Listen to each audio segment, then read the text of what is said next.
A loud bang startled me. Someone was at my door again. Definitely my crazy neighbor. Annoyed, I grabbed a bucket of cold water, stormed to the door. And before the third bang, I flung it open and swoosh. The water drenched the man in front of me. The second our eyes met, I knew I was doomed. This wasn't my rude neighbor. This was a complete stranger. A very handsome one. Mortified, I covered my face. "I'm so sorry," I blurted, but he didn't say a single word. When I finally lowered my hand to look at him, he was gone. Just vanished. Like he was never there. The next morning at my coffee shop, I was wiping down counters when I heard a soft, soulful melody. Through the window, I saw a guy playing guitar across the street. His voice, it sounded like someone who had lived too much, lost too much, and was trying to find his way back. I took him a cup of coffee on the house. But when he lifted his head to thank me, my heart nearly stopped. It was him, the man I drenched. "I'm so sorry about the other day," I said again. This time he smiled, revealing teeth so perfect, they looked unreal. "I'm Justine," I introduced myself. "I'm Alex," he said. As I turned to leave, I tossed a coin into his guitar case. He lifted the coffee cup toward me in thanks. And I don't know why, but his smile warmed something in my chest.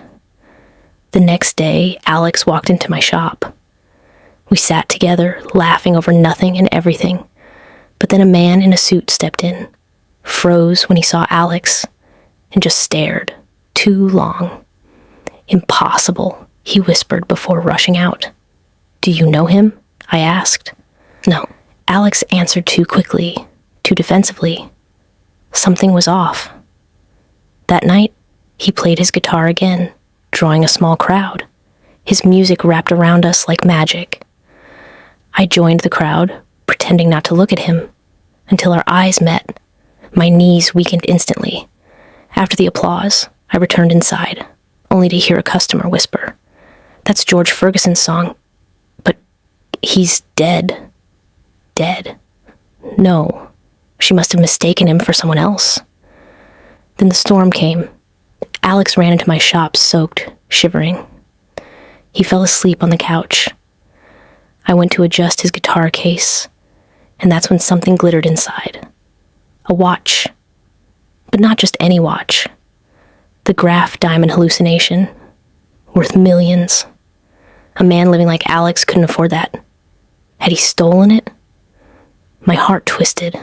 I quietly put it back, but I promised myself to keep my distance. When the storm ended, I woke him up and left, without a word. He kept staring after me, confused. At 2 a.m., pounding shook my door. Terrified, I grabbed a baton and swung the door open. And Alex collapsed right at my feet, bruised, burning with fever.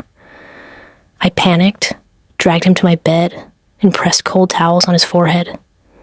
He drifted into sleep until he began murmuring, "If they find me, I'll die." My blood ran cold. Was someone after him? Or was it just the fever? I sat beside him all night, watching over him until dawn. When I finally stirred awake, he was watching me with those piercing blue eyes. "Morning, sunshine," he whispered. He told me 2 men chased him after I left him the night before. Guilt hit me hard. I apologized. We made up, and I dragged him to a local fair. We spent the day laughing, eating junk food, and for the first time in a long while, I felt special.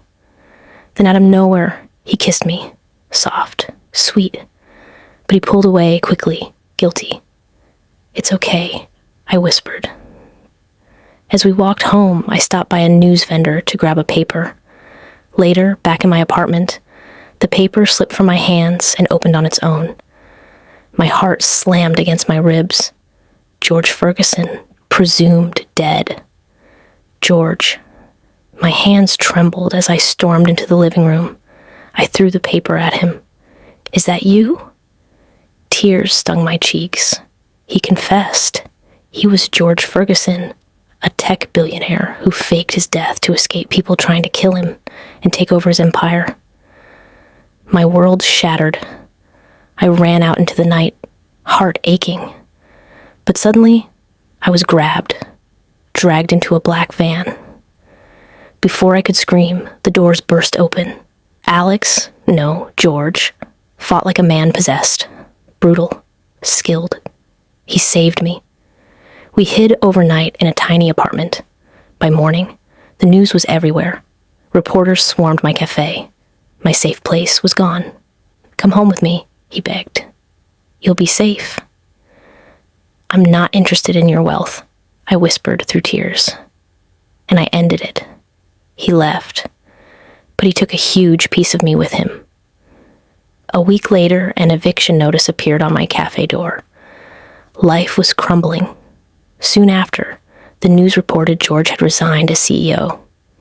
3 months later, I was working as a barista at a rival cafe. Life without him was dull, empty. Then a new customer walked in. When I approached his table, my heart stopped. Alex, with his guitar, on one knee, right there in the middle of the cafe. He proposed. I cried, forgave him, kissed him in front of everyone. For the first time, I called him George. He pulled me into a tight hug. Today, I own a large, thriving coffee shop. And my husband, George, plays guitar for me every morning as my in-house musician. He's still crazy rich. But now he's living a simple life with the woman he almost lost. With me.